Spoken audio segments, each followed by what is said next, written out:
언론장악 폭주에 맞선 공영방송 사수 프로젝트 뉴스 오로록과 언론 아싸가 함께합니다. 자, 검증이 아닌 심판의 자리가 되어야 한다. KBS 박장범 사장 후보자 인사청문회를 둘러싸고 언론장악 저지 공동행동이 기자회견을 하면서 사퇴를 강력하게 요구를 했습니다. 공영방송 KBS가 땡윤 뉴스로 전락하는데 충실했다는 박장범 후보, 사장으로서 자격이 없다는 건데요.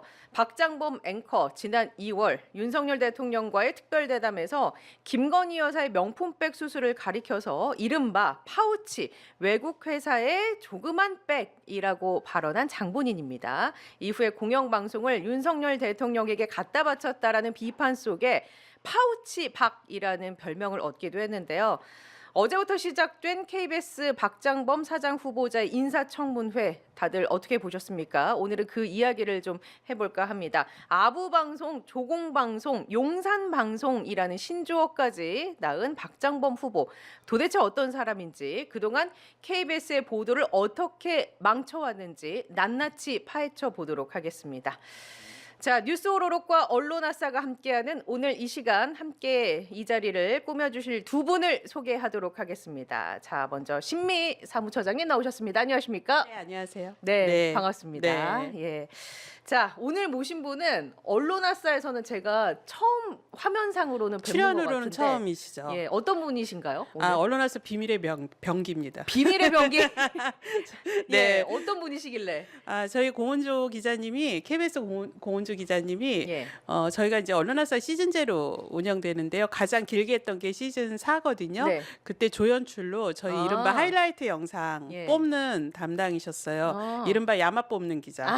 네, 뒤에서 활약을 하셨는데 오늘은 박상현 본부장님이 지금 그 박장범 네. 청문회 참고인으로 지금 현장에 계시기 때문에 공원주 기자님이 비밀 병기로 출연하셨습니다. 네, 안녕하십니까 공웅조 기자님. 예, 안녕하세요. 예, 비밀 병기라는 표현에 동의하시는지요? 비밀은 맞는데 병기는 아닐 수 있을 것 같아요. 또 오늘 제가 야마를 잘 못 뽑으면 네. 금방 처장님 얘기해 주신 게 또 무색해지니까 매우 긴장됩니다. 예, 아니 헤어스타일만 보면은 병기 맞는 것 같아요. 그죠? 이분이 전장에서 잘 쏠 것 같은 느낌이에요. 그죠? 전쟁 영화에 네. 나오시는 분 같지 않아요? 예, 맞습니다. 투쟁 의지를 다지기 위해서 항상 짧은 머리를 고수하고 있습니다. 글래디에이터에 나오는 주인공 같습니다. 네. 오늘 그 파워를 이어받아서 비밀도 많다고 하셨으니까 그 비밀을 여기에서 좀 파헤쳐 주시면 감사하겠습니다. 아시겠습니까? 알겠습니다. 예.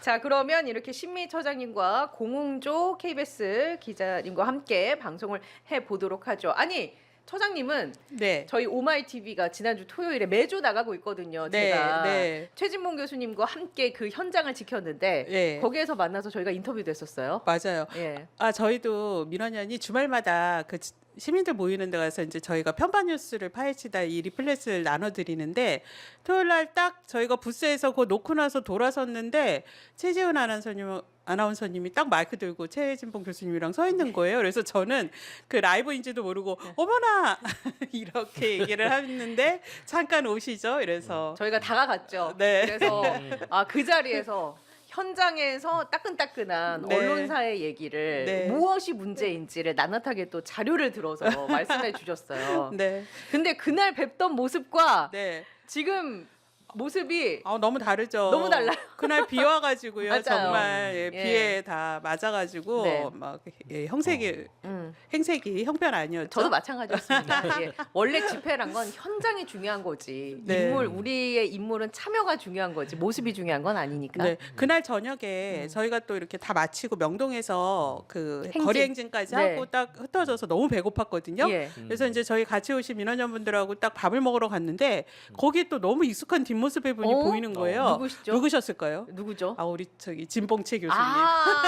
끝나고 최진봉 교수님이 여기 저희 오마이 TV 기자님하고 예. 또 저녁을 네, 드시러 네. 오셔가서 우리 왜 이렇게 운명이지? 막 왜 이렇게 가는 곳마다 만나지? 네. 조금 전에도 마주치시지 않았어요? 예, 여기 또 좀 전에 예. 또 오신 거예요. 그래서 나 최지문 교수님하고 왜 이렇게 자주 만나지 너무 반갑습니다. 예, 네. 운명의 단짝이군요.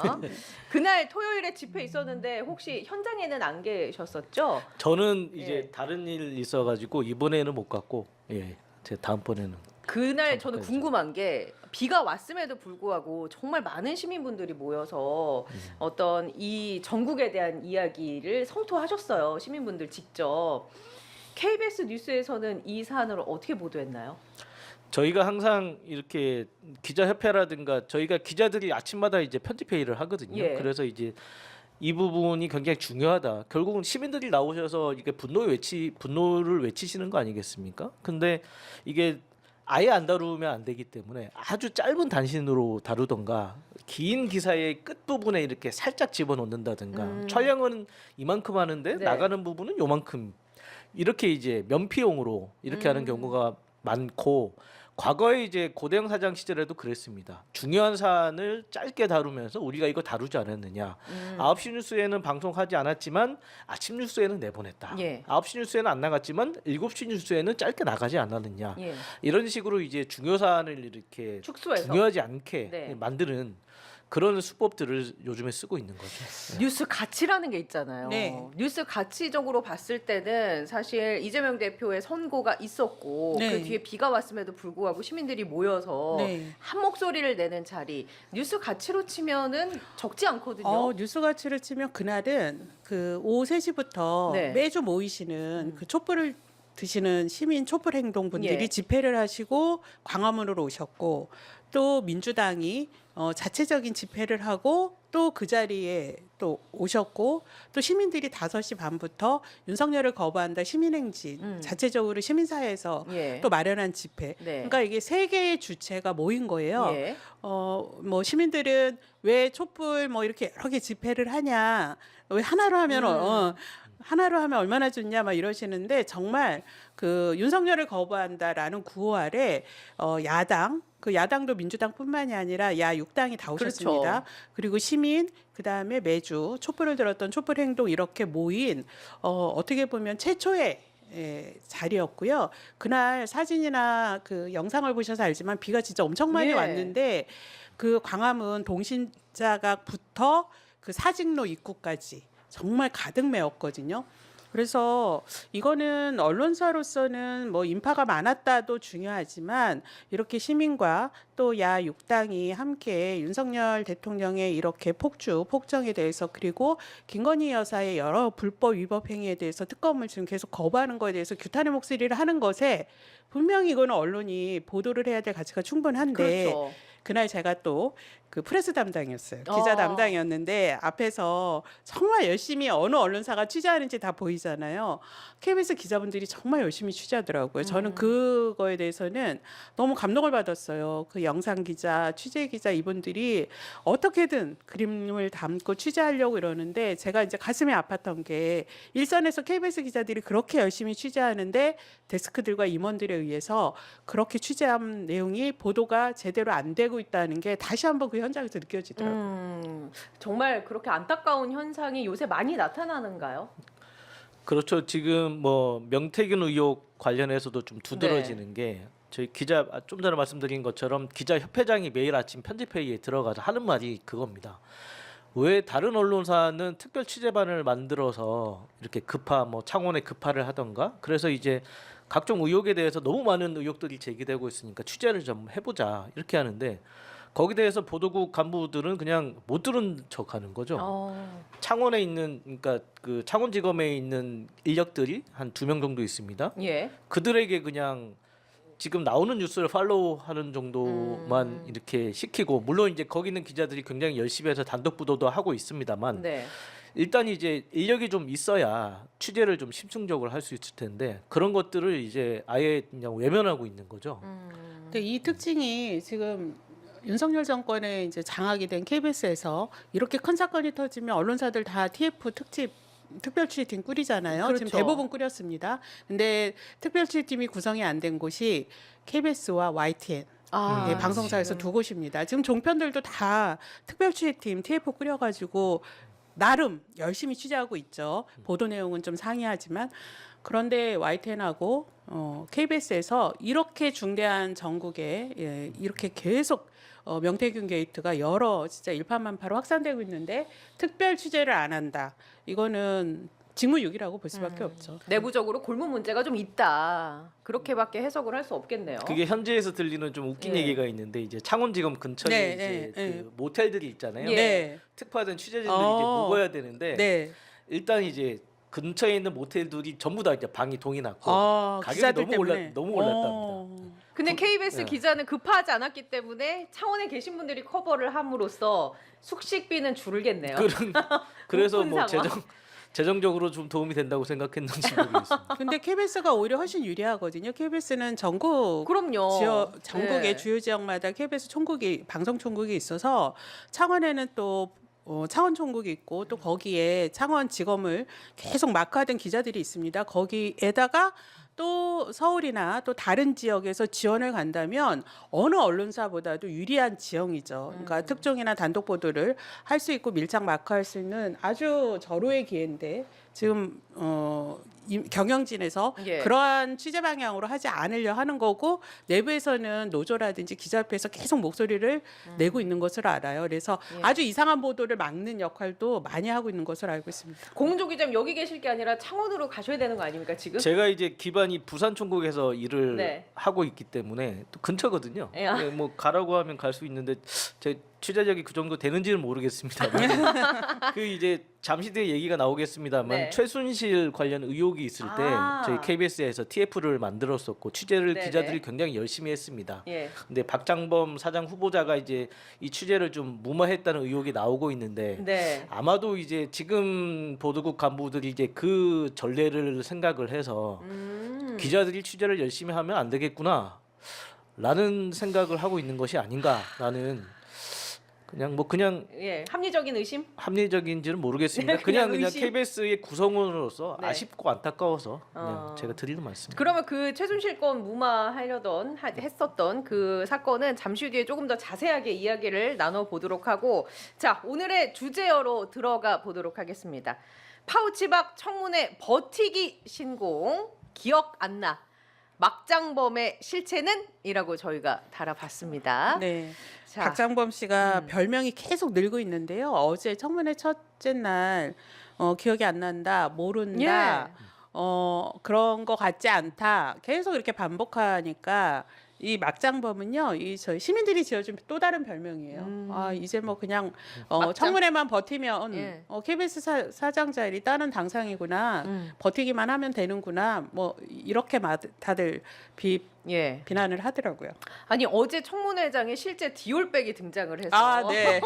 실물이 등장했죠. 예, 실물이 등장했어요. 색깔은 다르나? 예. 예. 그게 등장해서 이게 진짜 파우치라고 생각 안 하느냐 뭐 여러 가지의 질문들이 나왔었는데 네. 그거 좀 이렇게 살펴보려고 해요. 네. 파우치백과 관련해서는 박 후보가 사과는 안 했죠?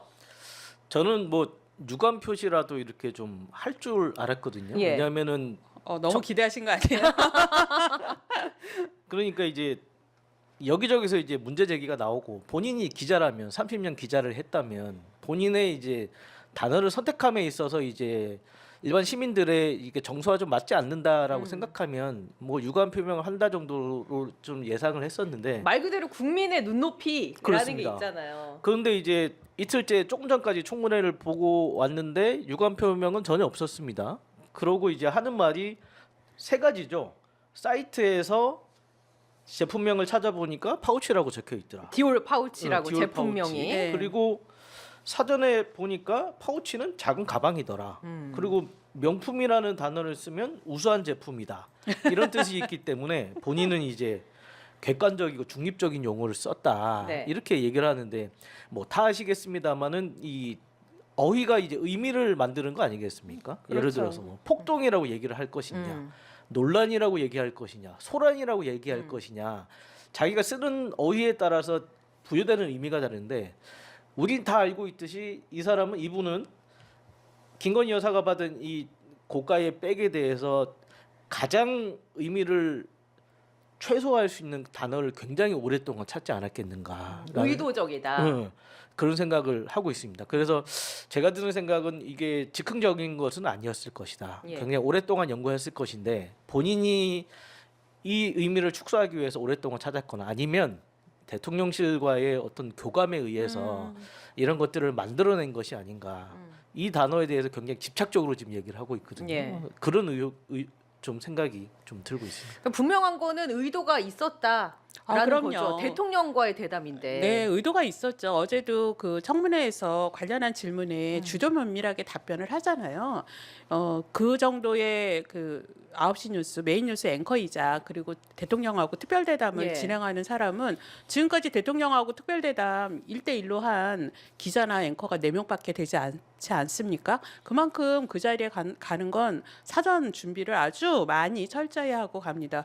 이렇게 그냥 즉흥적으로 했을 리가 만무하고요. 어제 그 박장범 후보가 그럼에도 이 발언에 대해서 본인은 문제 없다라는 거 아니에요? 네. 객관적인 중립적인 표현이라고 계속 주장을 했던 거 아니에요? 어느 기사 제목에 그게 오마이뉴스 기사로 기억이 나는데 당당한 박장범 이렇게 뽑았는데 제가 그걸 보고 이게 무슨 당당이야? 이건 뻔뻔한 박장범이지. 네. 제목 바꿔야 된다 이렇게 생각을 했는데 그 디올백 어제 실물 보시지 않았습니까? 그 조그만 그 가방이 백이 300만 원이에요. 예. 이거는 노동자 한 달 급여를 훌쩍 그렇죠. 넘습니다. 이런 명품백을 왜 명품백이라 못하고요? 그다음에 디올백이지 않습니까? 그럼 디올백이라고 해야죠. 그런데 디올 그 회사 홈페이지를 찾아보니 그 제품은 파우치가 공식 명의더라. 그러면 디올 파우치 명품 백이라 하든지. 네. 네, 저는 그 이분의 이런 얘기는 사실 그걸 계속 자그마한 백 이렇게 하려고 그랬던 거는 그 표현을 듣는 시청자나 국민들이 저 백 그냥 별거 아니잖아. 저거 받을 수 있는 거잖아. 저게 왜 문제야? 예. 저걸 왜 문제시해라는 이미지와 인식을 심어주려는 의도였을 것이다. 이렇게 제 생각합니다. 가방에도 조그만 파우치가 들어가 있는데 네. 그러니까 진짜 국민들의 눈높이랑은 안 맞는 거죠. 네, 그리고 예. 그게 설령 그 제품명에 파우치가 들어간다 치더라도 우리가 일상적으로 파우치 하면은 어떤 거겠습니까? 그냥 자그마한 그쵸, 생제품을 화장품 몇 개 넣거나 넣고. 화장품을 네. 넣거나 이런 거잖아요. 어제도 그 현장에서 그 야당 의원이 이거 제가 쓰는 파우치입니다라고 현장에서 보여줬어요. 정말 요 손바닥만한. 예. 그럼 뭐 헝겊으로 만들거나 비닐이거나 이런 게 파우치라고 우리는 인식을 하지 그렇게 고가의 명품백을 흔히 파우치라고 인식하지 네. 않거든요. 참 이런 상황 속에서 저희가 방송 들어가기 전에 잠깐 말씀을 저희끼리 나눴는데 버티기 신공이라고 제가 말씀을 드렸잖아요. 네. 잘 버티고 있는 것 같아요. 이틀 버티면 예. 본인은 사장이 된다라고 생각하니까 뭐 어떠한 질문이나 뭐 또는 공격이 들어온다 하더라도 자기는 모른다, 기억나지 않는다, 그렇게 생각하지 않는다 계속 그렇게 반복을 되풀이하지 않을까 싶어요. 그런데 어제 제가 그 영상 봤거든요. 예. 라이브로. 근데 파우치가 실물이 딱 등장했잖아요. 색깔만 달라지 똑같은 네네. 제품이에요. 동공 지진이 일어나더라고요. 눈이 흔들리면서. 보셨죠? 네. 그래서 예. 그 불안한 기색이 딱 그 연출이 되더라고요. 그러니까 본인도 실물을 보지는 못했던 거예요. 근데 실물을 딱 보니까 조그만한 파우치가 조그만한 게 아니야. 아니었군요. 생각보다. 조그만 게 아니고 네. 진짜 비싸 보여.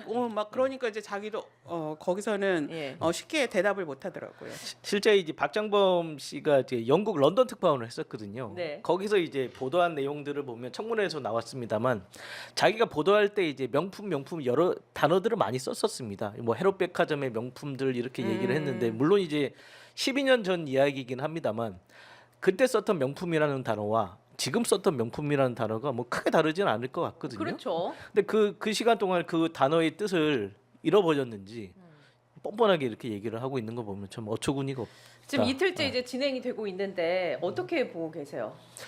저는 이제 그 좀 전에 이제 아주 좀 잘 버티고 있다고 얘기가 이게 나오고 있는 게 그러니까 진실되게 얘기하기보다는 이제 능구렁이 같이 넘어가는 걸 참 잘한다. 역시 방송 기자라서 네. 그런지 모르겠지만 제가 이분을 보면서 단어 하나가 생각나는데 기름장어라고 있습니다. 기름장어. 어울려요. 이미지도 왠지 네. 기름장어와 그 어울려요. 이제 본인이 불쾌할지 네. 모르겠습니다만은 저기 반기문 전 유엔 사무총장이 이제 기자들이 그렇게 이름 붙였거든요. 네, 맞아요, 그래서 맞아요.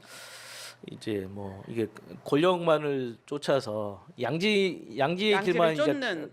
가던 사람인데 모든 사안에 대해서 이렇게 특별한 이제 견해도 표시하지 않고 그냥 잘 피해 간다는 유연하게 대처한다는 게 뭐 좋은 의미이긴 합니다만 예. 이분도 이제 청문회를 하는 스타일을 보니까 그런 스타일이 아닌가. 뭐 예를 들어서 뭐 그 얘기가 나오겠습니다만 기자들이 495명의 성명을 썼는데 네. 제가 어떤 잘못을 했는지 되돌아보는 계기로 삼겠습니다. 좋은 말 오. 아니겠습니까? 이게 반성이라는 의미잖아요. 근데 뒤에 반성을 안 하세요. 그러니까 특별히 뭐 반성할 반성할 건 게 없습니다. 없다. 어. 반성을 하지 않으면서 되돌아보겠다는 얘기를 하는 거 보면 그냥 이제 사안에 따라서 예. 그러니까 뭐 가만히설로 넘어가는 거는 참 잘하는 기름장어 같은 사람이구나라는 생각이 제가 했습니다. 지난주에 나오신 KBS 노조 본부장님, 뭐 본부장님이라고 해야 되죠? 예, 본부장님. 네, 본부장님께도 한번 여쭤봤었는데 내부에서 박장범 앵커가 그간 한 30년간 기자 생활해 왔잖아요. 본인의 정치적인 신념이라든지 어떤 사안에서 이건 이렇게 해석해야 되지 않느냐라는 의견을 피력한 적이 있었던가요? 그 이제 전임이 이제 전 전임이죠. 고대영 사장 당시 이제 비서실장을 하면서 이제 그분의 성향이 좀 드러나긴 했습니다만 어. 그 전에는 사실 그분의 뭐 정치적인 신념이라든가 예. 가치관에 대해서 아는 사람이 별로 없습니다. 아는 사람이 없다는 건 내부적으로 친한 사람이 없다는 걸까요? 그렇네요.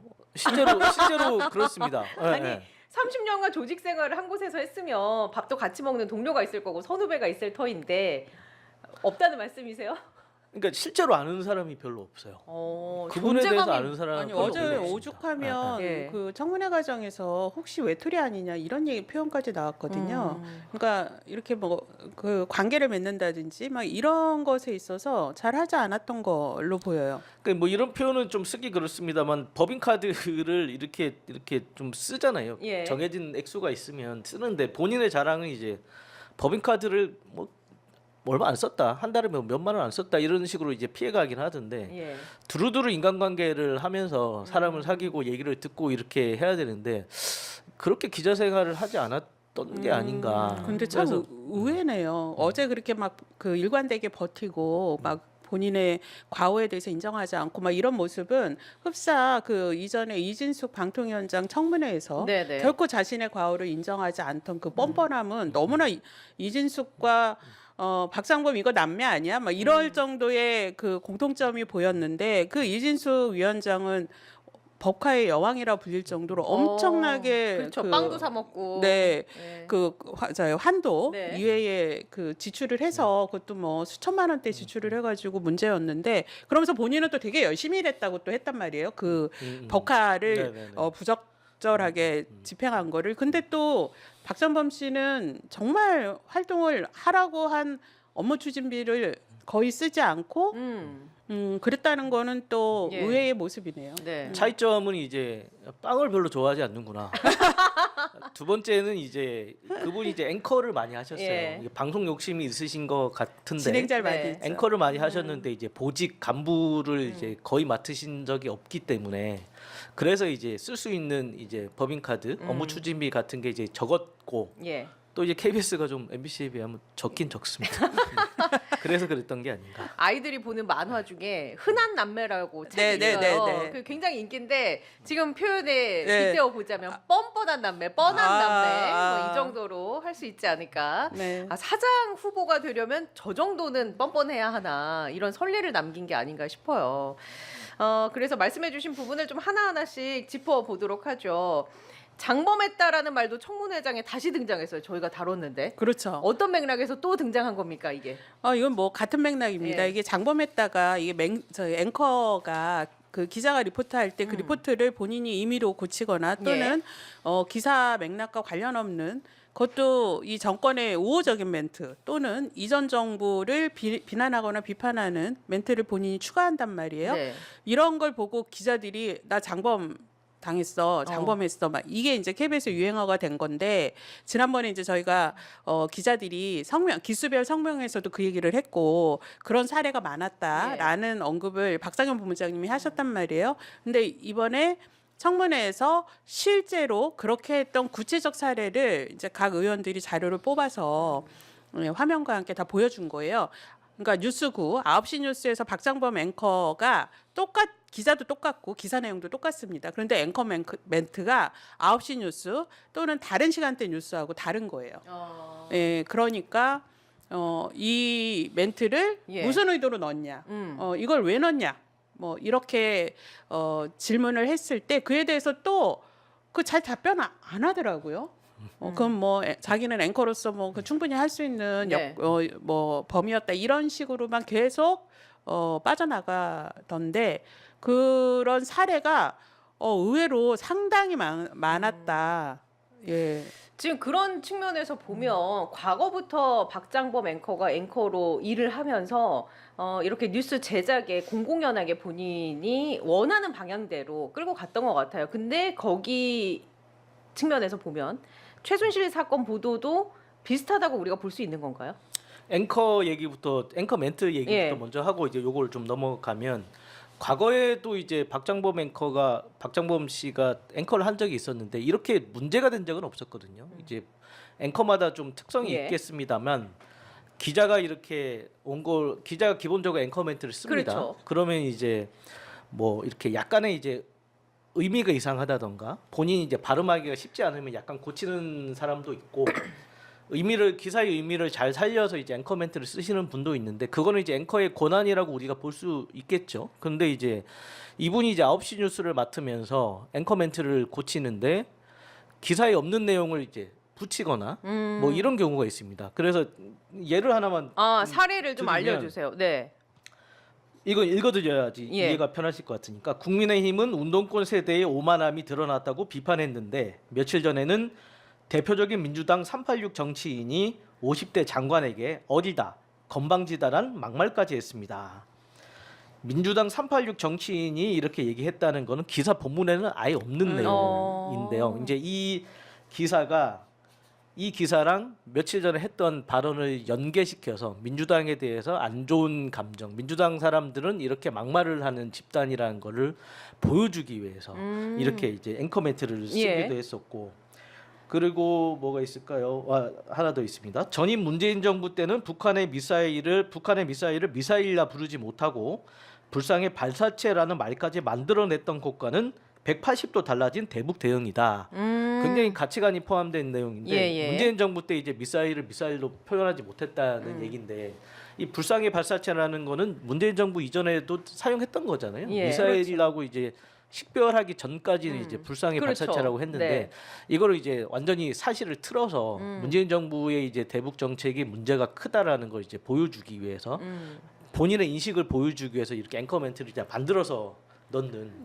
예, 이거는 이제 자의적인 앵커 멘트를 넣은 것도 문제인데 불상의 발사체는 아예 사실관계가 예. 틀려요. 그러니까 팩트가 아닌 거예요. 본인은 그 어제 파우치가 디올백의 그 명칭이라고 팩트라고 그렇게 그렇죠. 팩트를 주장하거든요. 30년 기자 생활했다 하면서.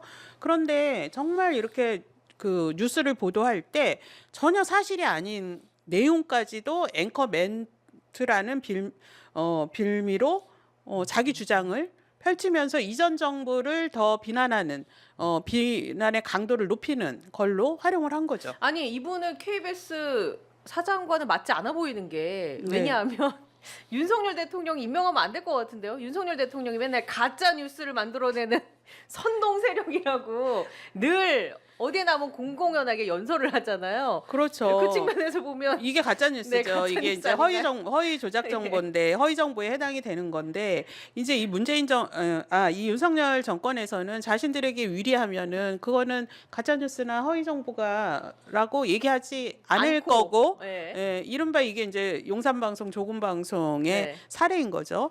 예, 이런 식으로 KBS의 간판 뉴스 9의 공정성을 침해해 온 거죠. 예. 그러면 또 하실 말씀이. 그 좀 전에 이제 처음 네. 말씀 주신 것처럼 이제 이분이 이제 최순실 의혹 예. 관련해서 그때 이제 사회부장이었는데 사회 2부장. 사회 2부장이었는데 이제 말씀드린 것처럼 TF가 꾸려졌어요. 그래서 열심히 이제 기자들이 취재를 네. 하고 있습니다. 그래서 여기 이제 최순실 딸 정유라 씨의 이제 이화여대 특례 입학 의혹 보도가 이제 있었는데 예. 당시에 사건 팀장이 이제 부장이 사인 넣지 말라고 했다. 기사에 승인하지 말라고 했다. 이런 지시를 했다는 거죠. 그리고 이유가 뭐냐 그러니까 기사 요건이 안 된다.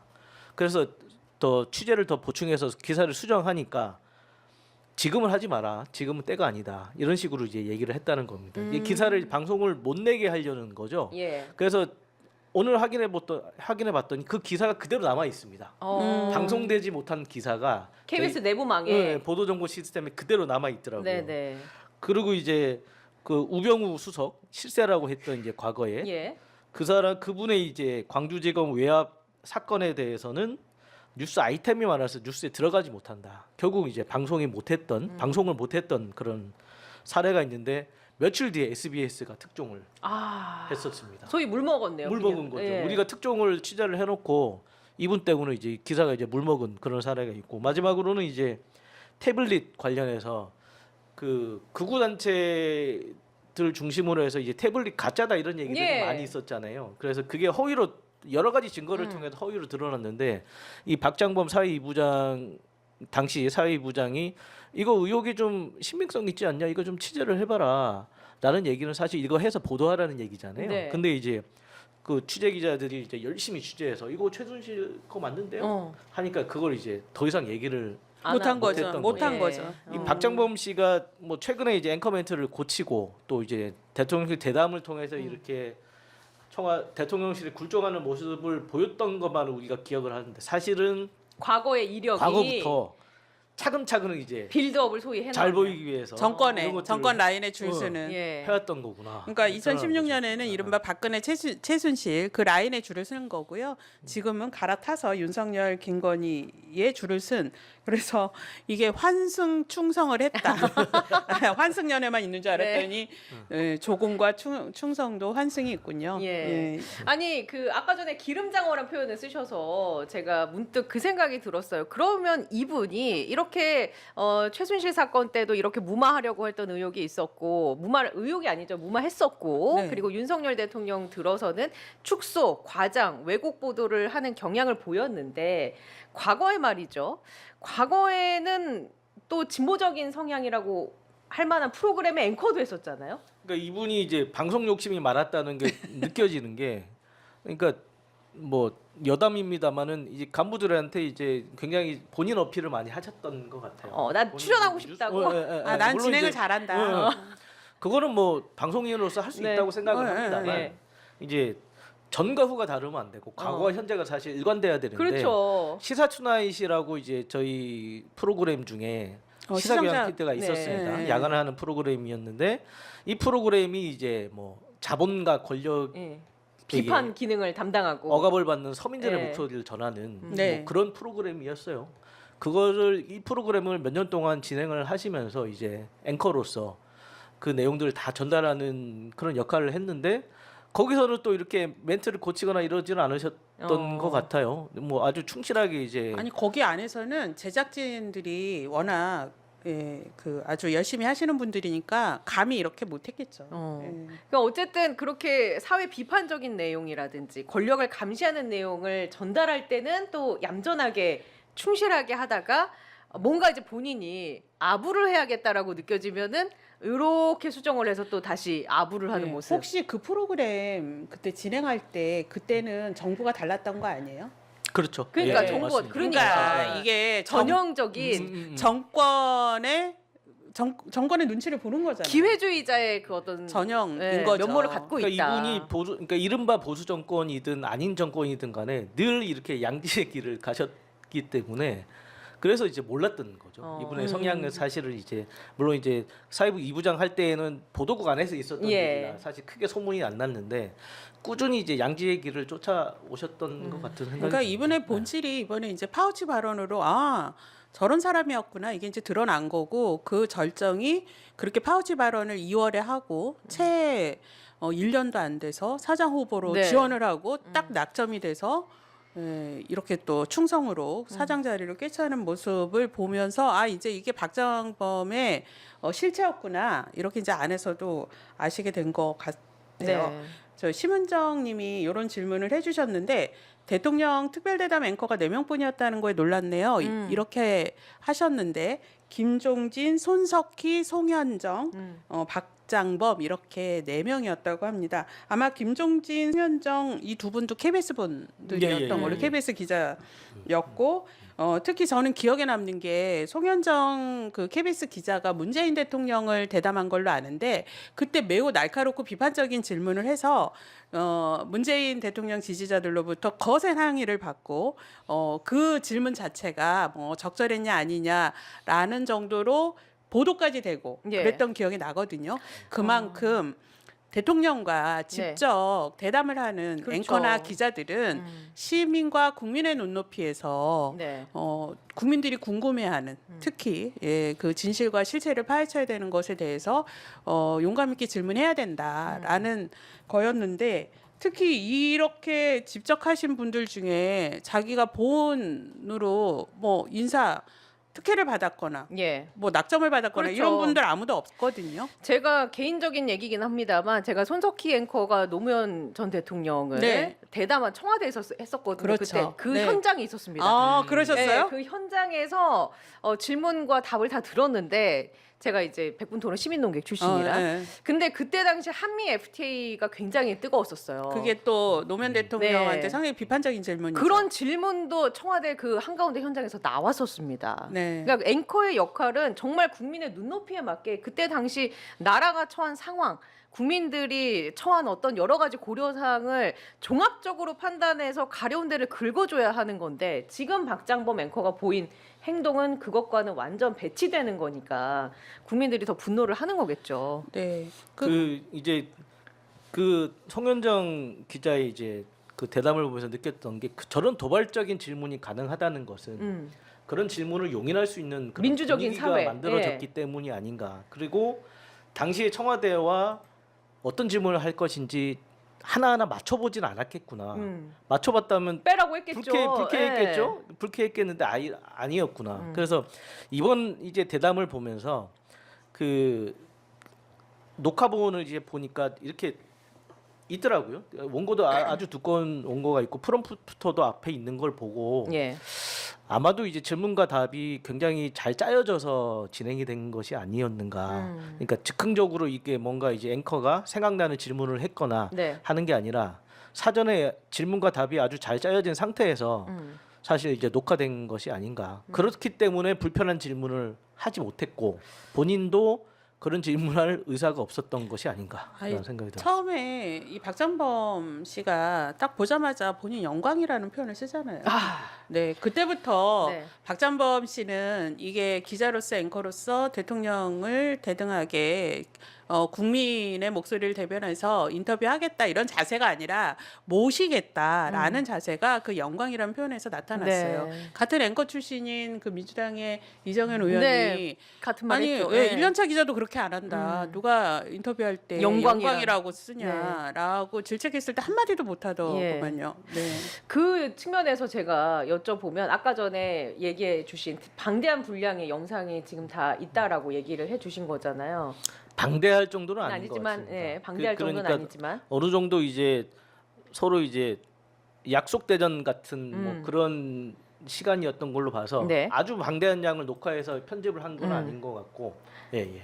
그게 어제 청문회에서 거짓말 논란으로도 얘기가 나오기는 했어요. 네네네. 무엇이냐면 박장범 후보가 그 대담에서 본인은 윤석열 대통령에게 사과 의향을 질문했다라고 말을 했는데 그러면은 대담 녹화 시간이 얼마냐라고 야당 측에서 제출을 요구하니까 왜냐하면 이제 그 방송할 때 안 나갔거든요. 예. 그러면 그게 실제로는 녹화가 됐는데 방송 안 된 거냐? 방영분에는 없다 그랬더니 자기는 그렇게 질문한 적이 있다. 그럼 녹화본을 가져와라. 뭐 이러면서 근데 실제로 방영된 건 없었단 말이에요. 근데 또 녹화본에 대해서는 또 제출하지 못하겠다. 뭐 제작자율성 네. 이게 진짜 웃긴 코미디였는데요. 결국은 본인이 착각했다. 그런 질문을 하지 않았다라고 또 어설픈 또 사과를 했죠.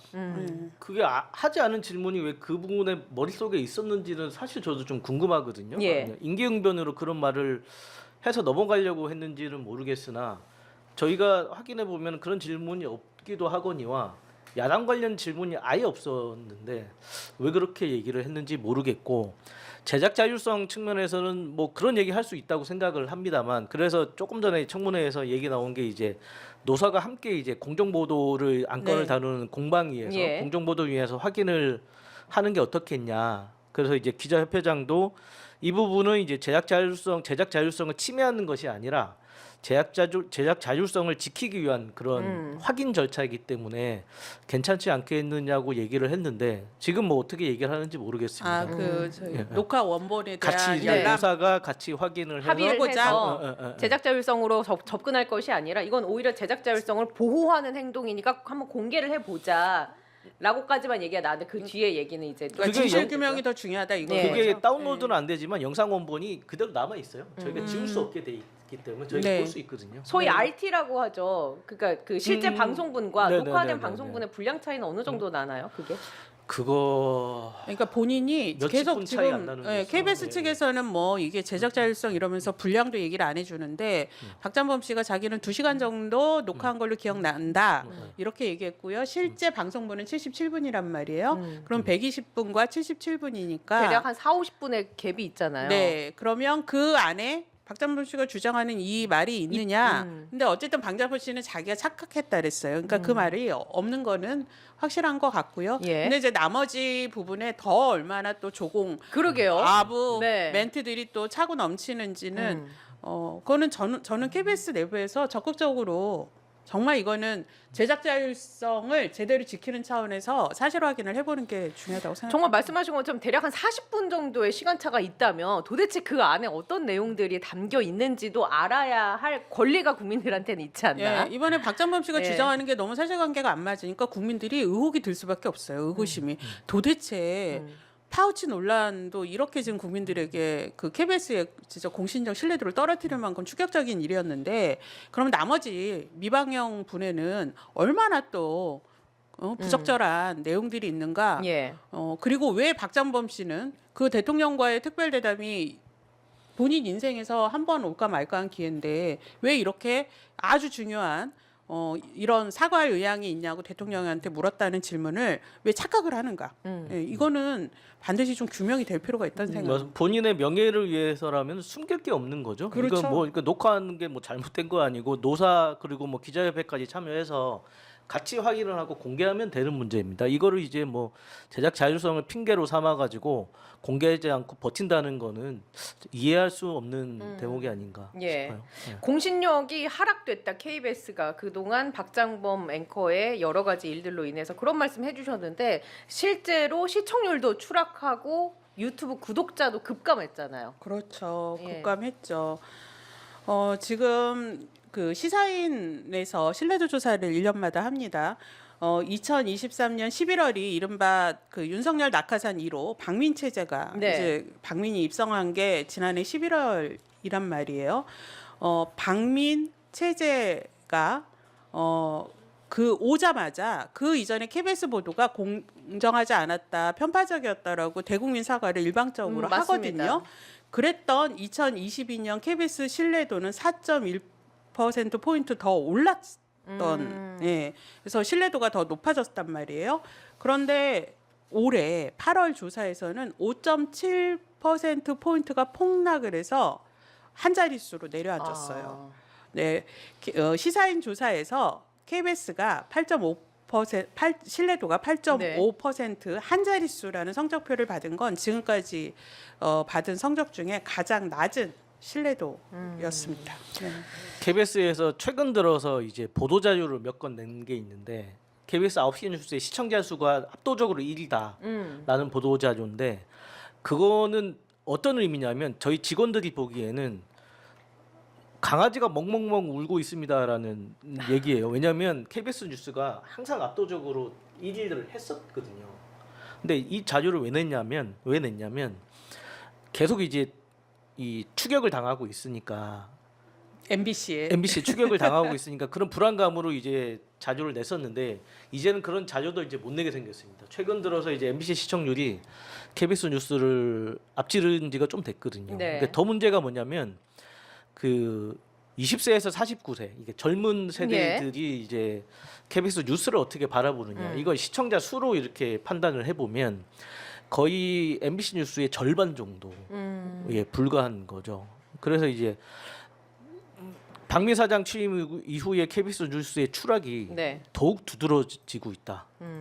아니 방송 만드는 사람들 입장에서는 이 방송을 많은 분들이 봐주셨으면 하는 게 사실 바람이잖아요. 그렇죠. 지금 유튜브로 왜 이렇게 안 보시는 건지 모르겠는데 언론아싸와 뉴스 호로록이 함께하고 있는 오마이TV의 지금 실시간 방송 함께 해주시고 많이 봐줬으면 좋겠는데 이렇게 신뢰도는 점점 하락하고 시청률은 떨어지고 유튜브 구독자 수도 급감을 한다면 내부 조직원들은 콘텐츠를 만드는 사람으로서 아 우리가 정말 왜 이러고 있나라는 자괴감도 들 것 같고요. 그게 그대로 박장범 앵커한테 투영이 될 것 같아요. 원망이.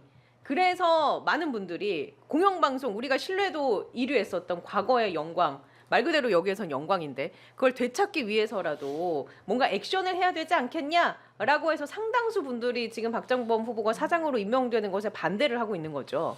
그래서 저희 이제 노동조합에서 이제 어제 오늘 피켓팅을 하고 있고 네. 또 그 성명을 아시겠지만 18기부터 50기면 거의 이제 회사에 남아 있는 기자들 중에 제일 고참부터 가장 막내까지 전 기소에서 이제 성명을 495명입니다. 기자 네. 495명이면 KBS의 기자들 중에 상당수가 거의 절반이 넘고 한 70% 되는 기자들이 기자가 한 700명이시죠. 700명 정도 되거든요. 예. 그러니까 반대 성명을 냈다는 거는 이렇게 일치 단결 기자들이 이제 자존심이 센데 예. 이렇게 일치 단결해서 특정 후보자에 대해서 반대 의견을 표명하는 것은 참 쉽지 않은 일인데 이 사람은 자격 없고 너무나 부끄럽다. 이 사람이 KBS에 들어오면 그런 얘기도 하고 이제 기자 말고 이제 PD라든가 엔지니어라든가 이런 분들도 이제 박장범 씨가 이제 사장으로 들어오면 과거 이제 지금 사장으로 있는 박민 사장이 추진했던 이제 조직 개편을 이제 계속 이어받겠다고 얘기하는데 이 조직 개편을 하면 PD들의 시사 교양 프로그램들을 전부 다 이제 보도본부로 이관시키고 PD들은 교양 프로그램만 만들라. 뭐 이렇게 그런 식으로 되어 있어요. 예. 기술 조직은 절반으로 이제 축소시키고 이런 식으로 이제 방송을 모르는 사람이 방송국을 엉망으로 만들어 놓는 것을 박장범 씨가 방송을 안다는 사람이 30년을 방송을 했다는 사람이 그걸 그대로 문제 의식 없이 이어받겠다 하는 데에 대해서 굉장히 분노가 커지고 있습니다. 이번에 KBS 기자들이 사실 495명이라는 숫자도 어마하지만 이 다 실명으로 냈어요. 본인 이름 걸고 본인 이름을 걸고 했어요. 그런데 기자들은 사실 기사를 쓸 때 바이라인 실명제잖아요. 본인 이름 걸고 한단 말이에요. 그런데 이렇게 성명을 내거나 이럴 때 이름 하나하나를 박는 거는 기사 쓰는 것만큼의 역사적 책임을 지고 본인의 소신을 밝힌 거예요. 700명 중에 495명이다는 500명이거든요. 이거는 박장범 씨는 이미 내부에서 아웃된 거예요. 그것도 기자가 가장 같은 조직 보도국에서 일했던 기자들이 이렇게 반대를 하고 일어났으면 이런 사람이 KBS 사장으로 와서 이렇게 신뢰를 못 받는 사람이 어떻게 뉴스를 책임지며 어떻게 경영을 맞습니다. 할 수 있겠습니까? 이거는 사장으로서 리더십이 이미 훼손이 된 거거든요. 그러니까 이런 사람을 안 치겠다라는 정권도 이해가 어렵지만 본인이 정말 기자로 이게 얼마나 부끄러운 평가인지 본인은 너무 잘할 거란 말이에요.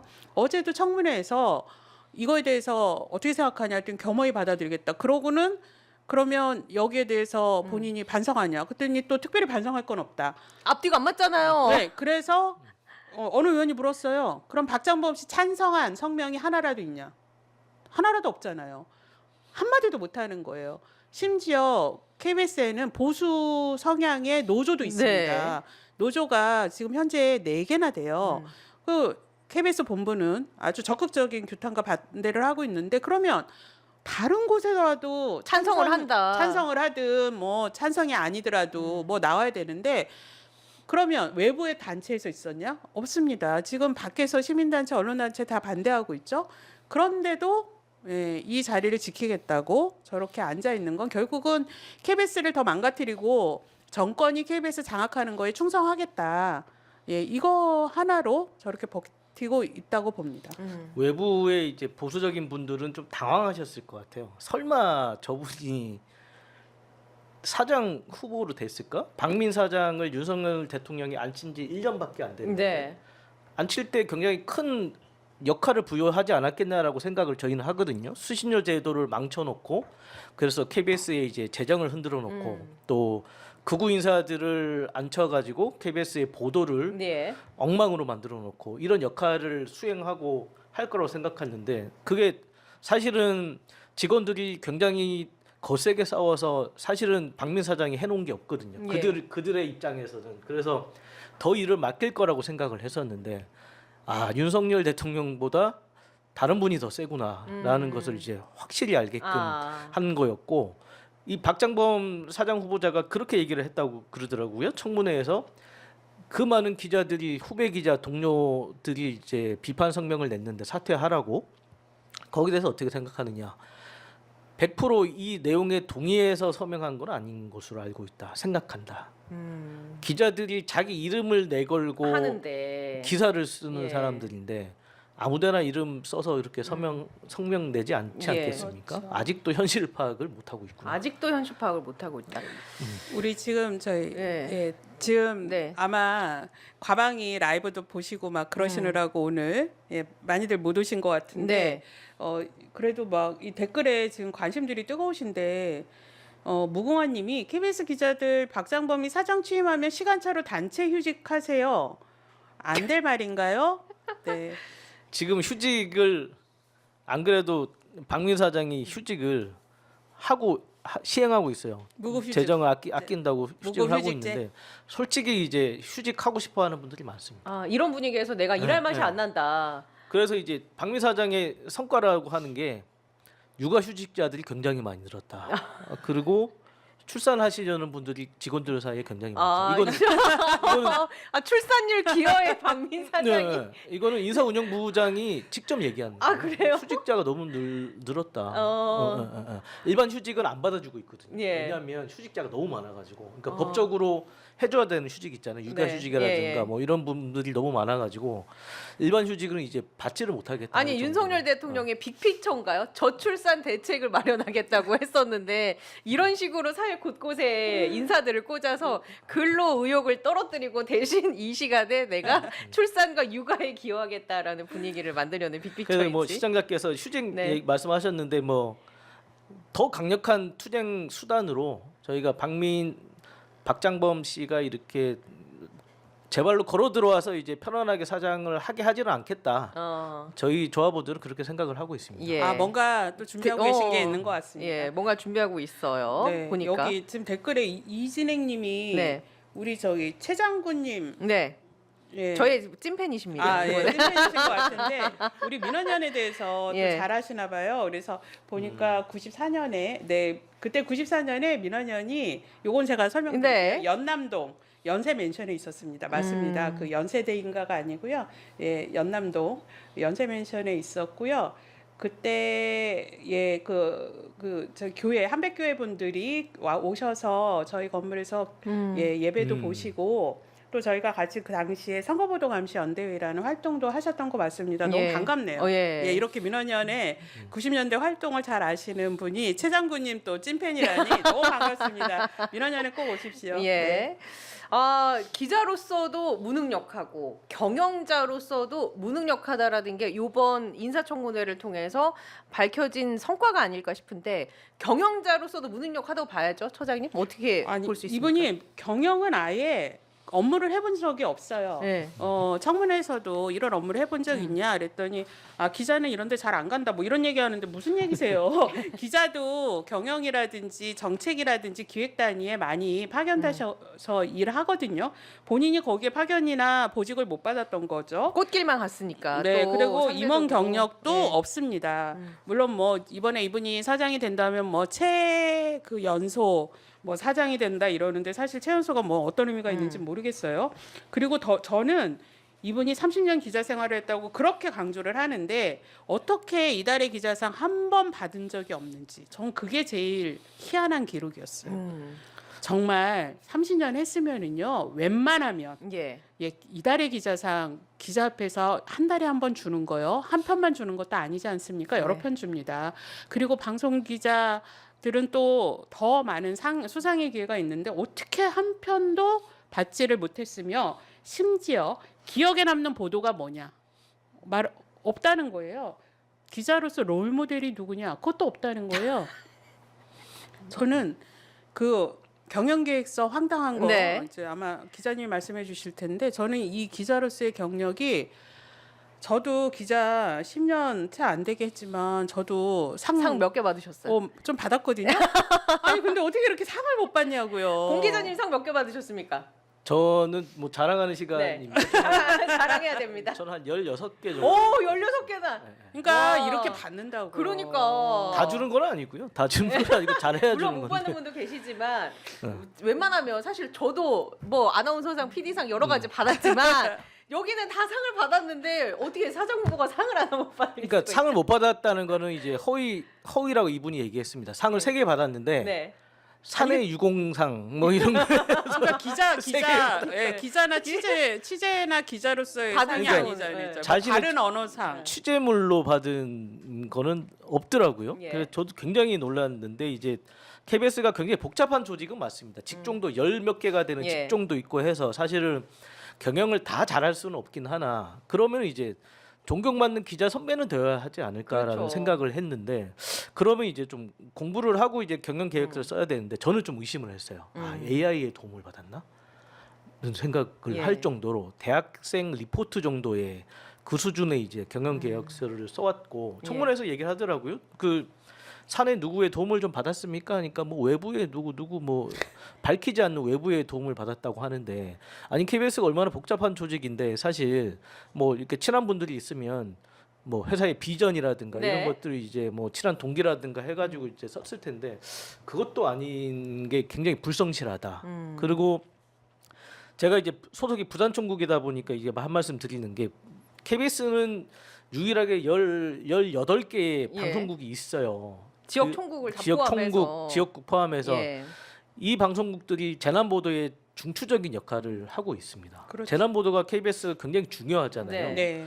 그런데 경영 계획서는 이와 관련된 얘기가 단 한 문장도 없습니다. 모르는 거죠. 본인이 대전 출신이고 충주에서 근무를 했다고 하지만 지역 방송이 얼마나 중요한지 또 재난 방송이 얼마나 중요한 네. 것인지에 대한 인식이 없이 그야말로 누군가한테 잘 보이면 사장을 할 수 있겠다는 그 의지만으로 사장이 지원한 것이 아닌가. 그 나는 KBS의 박대기 기자는 유명하잖아요. 눈이 오는 날 직접 서서 리포팅을 해서 눈에 이게 다 흠뻑 눈사람이 되어가는 과정을 TV로 그렇죠. 생중계를 했던 데가 KBS잖아요. 예. 여기 태풍이 오고 몰아치면 부산 그 비바람이 몰아쳐도 맞습니다. 나가는 게 KBS 예, 기자고 예. 그런데 그런 것에 대한 언급은 단 하나도 없이 심지어는 경영 쪽에 맞지도 않는 IPTV와 관련된 그런 얘기도 서술을 했더만요. 휴대전화를 네. 가지고 있으면 뭐 수신료를 받을 수 수신료를 있다는 얘기는 가장 코미디예요. 어. 아니 어떻게 이 휴대전화 한 대당 수신료를 매기겠다라는 발상인데 그러면 그 휴대전화를 그 집 가정마다 몇 개나 돼요? 그럼 만약에 5대면 5대 다 요금을 부과하겠다. 부과하겠다라는 발상인지 수신료 예. 개념에 대해서 공영방송의 공적 재원 구조에 대한 이해 자체가 전무하다.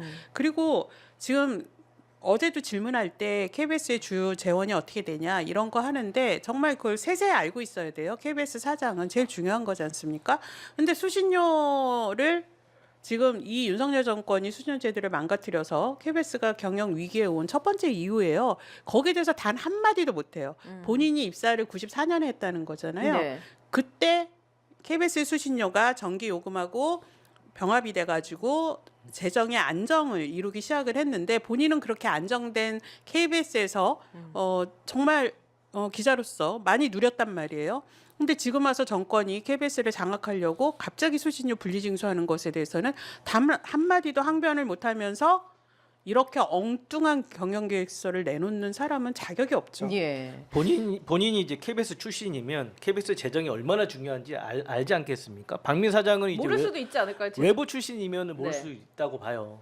내 고향이면 최소한 KBS 재정적인 것만큼은 네. 안정화시키기 위해서는 통합 징수로 이제 돌아가야 된다는 인식 하나만큼은 가져야 되는 게 저는 맞다고 생각하거든요. KBS의 후배들이고 최소한의 KBS 의 양심.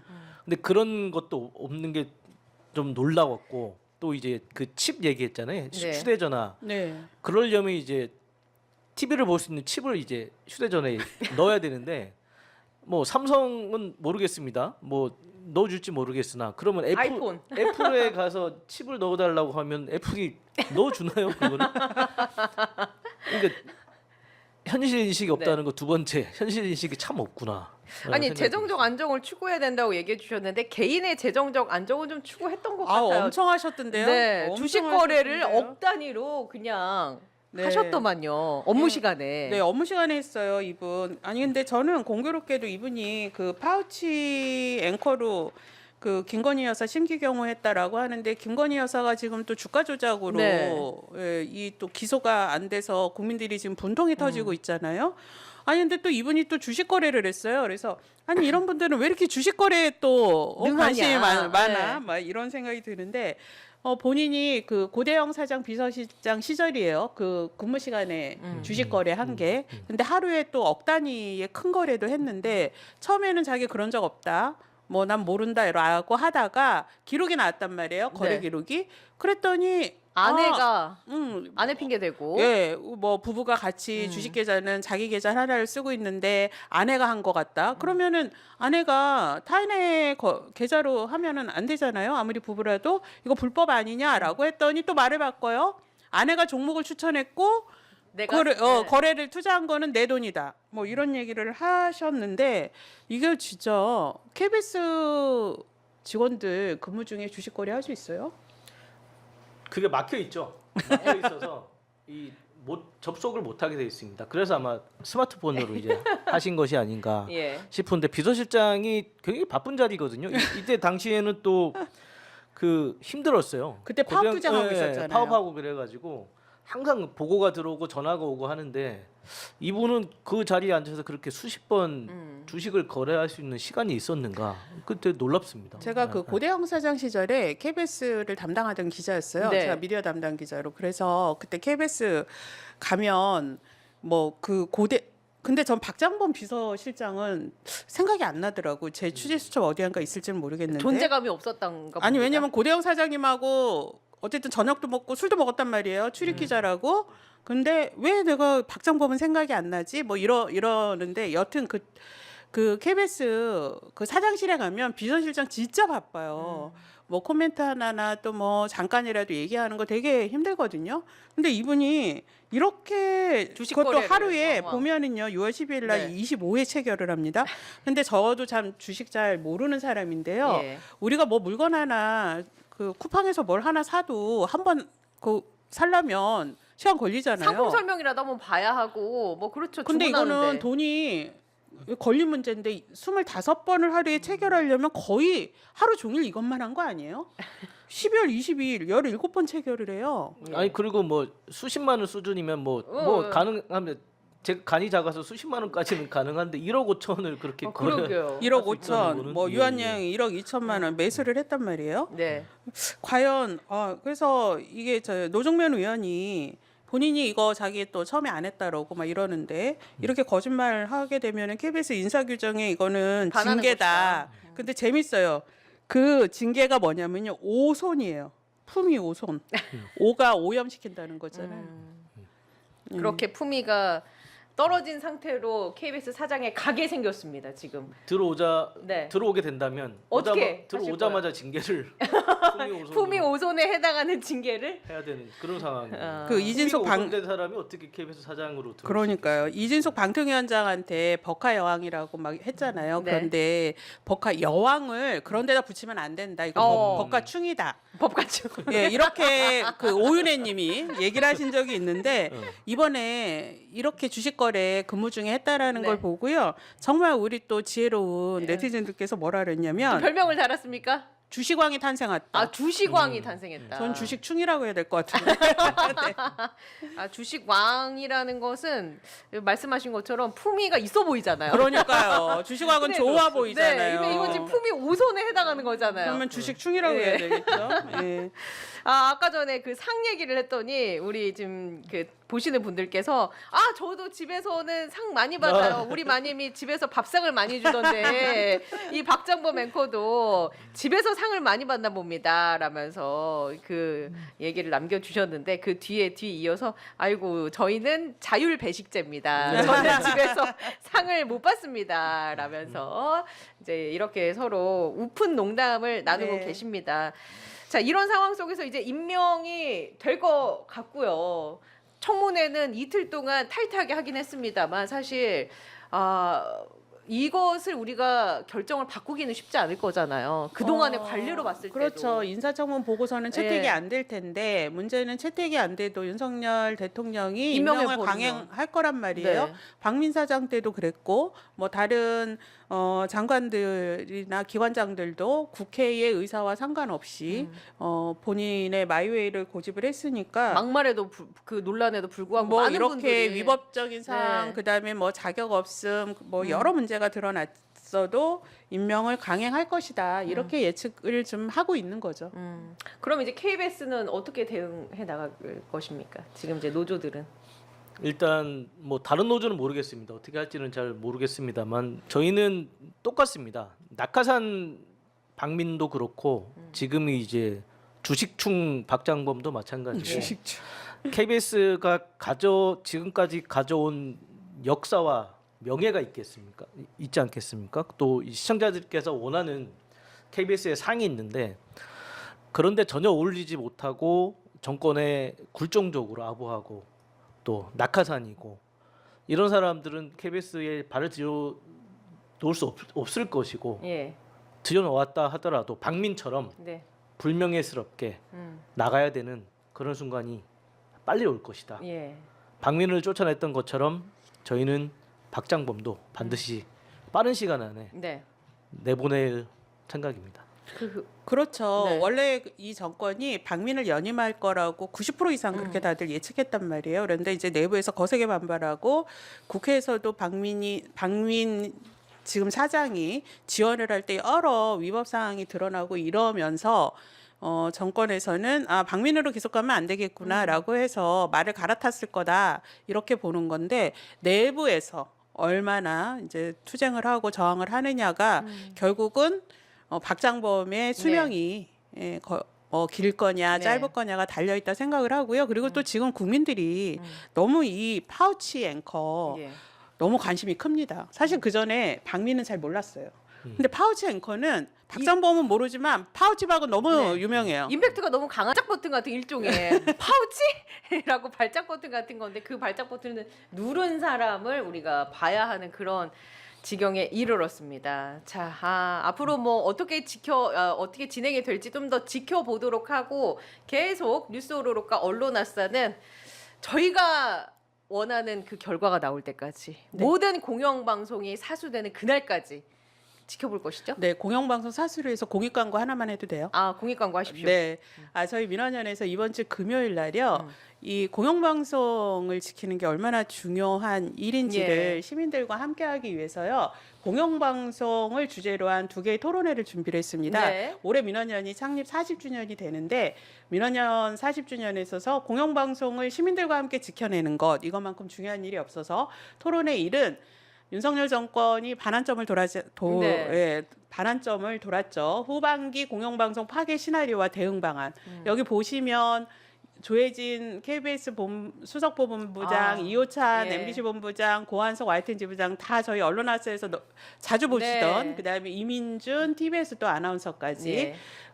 이 그동안 윤석열 정권의 집중적인 그 탄압의 표적이 됐던 공영방송에서 저희 민원연과 시민들과 함께 그리고 뉴스타파의 봉지욱 기자님 또 뉴스타파도 지금 탄압을 또 일선에서 받고 있지 예. 않습니까? 그래서 이 토론회가 있고요. 바로 이어서 이 언론아싸를 저희가 지금 1년 4개월을 넘게 하고 있습니다. 이 언론아싸가 공영방송 장악에 맞선 우리의 또 연대 플랫폼이었거든요. 그래서 이런 평가를 통해서 앞으로 윤석열 정권 후반기에도 공영방송 저지에 많은 좀 힘을 모아보자. 이런 토론회가 있으니까 노면 시민센터 1층에서 하고요. 누구나 오실 수 있습니다. 네. 예, 많이들 좀 와주셔서 시민들의 의견도 적극적으로 내주시면 좋겠습니다. 이번 주 금요일입니다. 오후 4시 30분 그리고 오후 7시 이렇게 시간은 명시가 되어 있는데 저 사진들만 보면 아 여긴 내가 가서 앉을 자리다.